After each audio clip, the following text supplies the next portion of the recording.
चलिए SSC CGL के लिए इंडियन पॉलिटी का फटाफट रिवीजन करते हैं। एआई के साथ इस क्विक रिवीजन में स्वागत है। चलिए सबसे जरूरी कॉन्सेप्ट्स को जल्दी से समझते हैं। तो इंडियन पॉलिटी आखिर है क्या? ये हमारे देश के गवर्नेंस का ब्लूप्रिंट है, हमारा संविधान। तो चलो सीधे नींव से ही शुरू करते हैं। हमारा संविधान और उसकी खासियतें।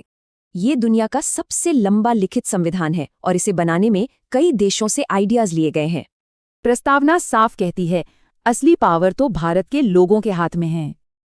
अब देखते हैं कि ये ब्लूप्रिंट हमारी सरकार का ढांचा कैसे बनाता है।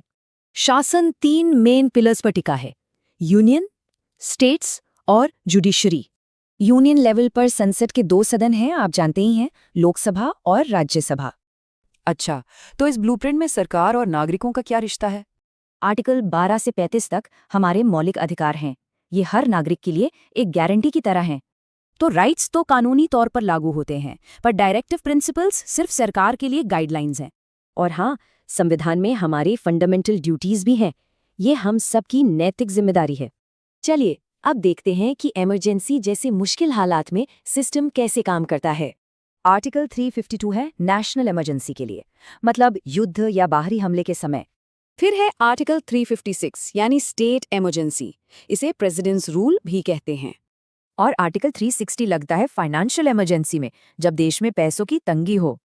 तो सिस्टम ठीक से चले, ये कैसे पक्का होता है?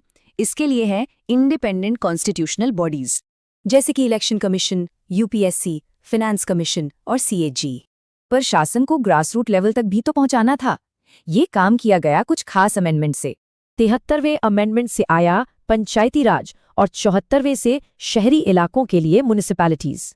तो पॉइंट ये है कि हमारा संविधान एक लिविंग डॉक्यूमेंट है। ये एक मजबूत गवर्नेंस फ्रेमवर्क बनाता है।